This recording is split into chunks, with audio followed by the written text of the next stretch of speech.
రాటు తేల్తాడు ఈయన. దేన్నన్నా ఎవరన్నా మాట్లాడినప్పుడు ఓకే నేను సమాధానం చెప్తాను, దేనికైనా నేను సిద్ధం అనే పవన్ కళ్యాణ్ ఎలా ఉంటారు అని ఊహించడం జరిగిందా? అంటే మీ ప్రశ్నకు జవాబు చెప్పాలంటే నేను సరైన వ్యక్తిని కదా, ఎందుకంటే నేను సన్నిహితంగా కూడా చూశాను, చర్చించాను, మీతో మాట్లాడినట్టు 2-3 గంటలు. ఆయన నాకు సంబంధించి కనీసం 2 సార్లు ఎక్స్క్లూజివ్గా నా కార్యక్రమాలకు వచ్చారు. కానీ ఆయన మైండ్, పవన్ కళ్యాణ్ లోతైన మనిషి, లోతైన ఆలోచనలు, వ్యూహాలు ఆయనకున్న. ఇంగ్లీష్లో అంబిషియస్ అంటుంటారు, అంటే చాలా అంబిషియస్ అనే మాట నెగిటివ్గా వాడతారు కానీ బట్ ఎక్స్టెన్సివ్ థాట్స్ ఉన్న మనిషి అందులో.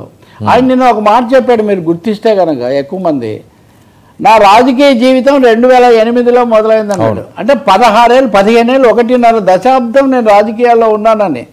నిన్నగాక మొన్న అయితే కొత్త ఇటువంటివి ఏం లేదు, నేను 15 ఏళ్ళ నుంచి ఉన్నాను, ఎవరు ఏమిటో ఎందుకో నాకు పూర్తిగా తెలుసు, తెలిసి నేను ఇది చేస్తూ ఉన్నానని ఆయన చెప్తున్నారు. He spoke more about his party, himself, his family, not less about Telugu Desam, less about BJP గురించి దాదాపు అసలేనే. ఇంకా ఒక సనాతన ధర్మం అన్న అది వేరే, అది తప్ప ఇంకా ఆయన ఏం మాట్లాడలేదు. సో ఆయనకు చాలా స్పష్టమైన ఆలోచన, వ్యూహం, తన పరిమితులు. అప్పుడు చెప్పాడు, ఉదాహరణకు నేను ఓడిపోయాను ఇవన్నీ అన్నారు. 2 చోట్ల ఓడిపోతే ఎలా ఉంటుందో చూసిన ఒక వ్యక్తి 21 సీట్లు గెలిస్తే ఎలా ఉంటుందో కూడా చూపించడం అన్నది ఇట్స్ ఎ గుడ్ ఎక్స్పెరిమెంట్. ఎందుకు చేశాడు ఏంటి అని స్వయంగా 2 చోట్ల ఓడిపోయారు అన్న ఒక ముద్ర పడిన ఒక నాయకుడు, నాటకీయత ఇందులో, డ్రామాటిక్. 2 చోట్ల ఓడిపోయిన వ్యక్తి 21 చోట్ల గెలవటం, is it a small feet? You agree or disagree, but you have to take note of the fact. దానికి ఎంత వ్యూహం ఉండాలి. రెండవది, రాజమండ్రి సెంట్రల్ జైలు బయట మొదలైనటువంటి రాజకీయం ఇప్పుడు మీరు మంగళగిరిలో అక్కడ అధికార నివాసంలోనో లేకపోతే ఆయన దీంట్లో మీరు కలిసినప్పుడు ఈ మధ్యలో గోదావరిలో కానీ కృష్ణా నదిలో కానీ ఎంత జలం ప్రవహించింది. దీంట్లో ఆయనకు ఆలోచన లేకుండా ఎలా జరుగుతుంది? ఆలోచన లేదనుకుంటే చాలా పొరపాటు. ఇంకోటి కూడా చెప్తాను, ఇందులో కూడా యూటర్న్లు కూడా చెప్తాను నేను. 2014లో 2 పార్టీలతో ఉండి, 2019లో వామపక్షాలతో ఉండి, 2024లో మళ్ళీ తనే చొరవ తీసుకొని బీజేపీని, అంటే నాలో కలిసిపోండి, మీ పార్టీని మా పార్టీలో కలిపేయండి అని అడిగిన అమిత్ షాను, బీజేపీని నేను వాళ్ళని తీసుకొని వచ్చి మేము కలుపుతానని తెలుగుదేశం పార్టీకి, అంటే 2014లో ఆయన జూనియర్ పార్ట్నర్ తెలుగుదేశం బీజేపీకి, 2024లో ఆయన క్యాటలిస్ట్, సంధానకర్త. సో ఒక జూనియర్ పార్ట్నర్ దగ్గర నుంచి మాస్టర్ స్ట్రాటజిస్ట్గా మారడం అన్నది ఇది Pawan Kalyan journey. Whoever likes him or dislikes him. ఇప్పుడు వైసీపీ వాళ్ళు ఉన్నారు, ఇప్పుడు మీరు జగన్కి అనుకూలం, మీరు చంద్రబాబుకి అనుకూల మనిషి, లేకపోతే మీరు పవన్ అంటే మీకు ఇష్టం అనే వాళ్ళు ఎవరు ఉంటారు, వాళ్ళని వదిలేయండి. మనం ఏ సమస్య వచ్చినప్పుడు అది మాట్లాడతాం. కానీ ఇక్కడ పవన్ కళ్యాణ్ ఒక లాంగ్ జర్నీ ఆయన చేశాడు. అందులో తను జూనియర్ భాగస్వామిగా ఉన్న దగ్గర నుంచి మేజర్ క్రాప్స్ స్పోక్స్ పర్సన్, దీనికి ఏమన్నా సంధానకర్తగా ఆయన వచ్చాడు.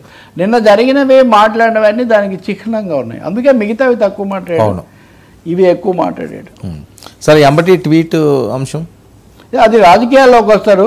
దానికంటే ముందు నిన్న ఆయన మాట్లాడిన దాంట్లో కొంచెం నాకు కొంచెం కాదు, రాజకీయంగా మనం చాలాసార్లు తిరుపతి లడ్డు వచ్చినప్పుడు ఆ సనాతనం అప్పుడు కూడా మనం చాలాసార్లు మాట్లాడాం. ఈ సనాతన ధర్మం అనేది తప్పేముంది, మీరు పాటిస్తే తప్పేం లేదు. కానీ మీరు ఉప ముఖ్యమంత్రిగా ఉన్నారు కాబట్టి మాట్లాడితే లౌకికవాదుల మీద సనాతనవాదం మీరు అనుసరించండి మీకు ఇష్టమైతే, కానీ లౌకికవాదుల మీద ఎందుకు దాడి చేస్తున్నారు? లౌకికవాదం మీద ఎందుకు దాడి చేస్తున్నారు? ఈ లౌకికవాదులకు ఎంతసేపు అడిగి హిందువులే కనిపిస్తారు, ముస్లింలు కనబడరు. పాత బస్తీలో 5-10 నిమిషాలు సమయం ఇస్తే అంతా ఫినిష్ చేస్తానని ఆయన ఎవరో, అంటే తెలుసు అందరికి ఎవరు అన్నారు, అక్బరుద్దీన్ అన్నప్పుడు ఏమయ్యారు వీళ్ళు? ఇలాంటి సవాళ్ళు ఆర్ఎస్ఎస్ వాళ్ళు చేస్తే బాగుంటుంది, కానీ పవన్ కళ్యాణ్ గారు చేయడం మటుకు నాకు కష్టం వచ్చేది. ఎందుకంటే మీకు ఫోటో చూపిస్తున్నా, ఈ ఫోటోలో ఉన్న వ్యక్తి మధు, పి మధు, సిపిఎం మాజీ రాష్ట్ర కార్యదర్శి, మాజీ రాజ్యసభ సభ్యుడు. పవన్ కళ్యాణ్ ఈ ఫోటోలో మధు షార్ట్ పట్టుకున్నాడు, మధు ఏమో చొక్కా లేకుండా పనితో ఉన్నారు. మీరు రాజకీయ నాయకులు ఇలాంటి బొమ్మలు కూడా చూడరు. అంటే ఎంత గౌరవం ఇచ్చాడు.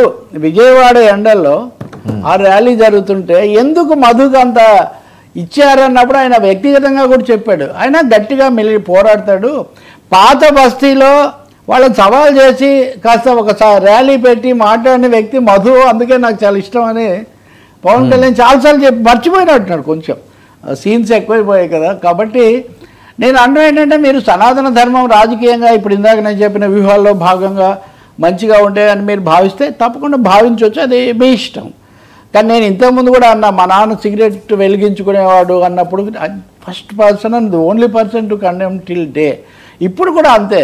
మీరు ఇప్పుడు ఇందులో కనుక మీరు చూస్తే, అప్పుడు పవన్ కళ్యాణ్ గారి గుర్తు ఆయన అమెరికాలో తొలి ప్రసంగం చేశాడు, ఈ తలకు ఎర్ర ఇది కట్టుకోవడం మీరు చూస్తారు. అప్పుడు పవన్ కళ్యాణ్ అంటే దీన్ని రాయలసీమలో సన్నపంచ అంటారు, ఇక్కడ ఎర్రపంచ రకరకాల పేర్లతో దీన్ని పిలుస్తూ ఉంటారు.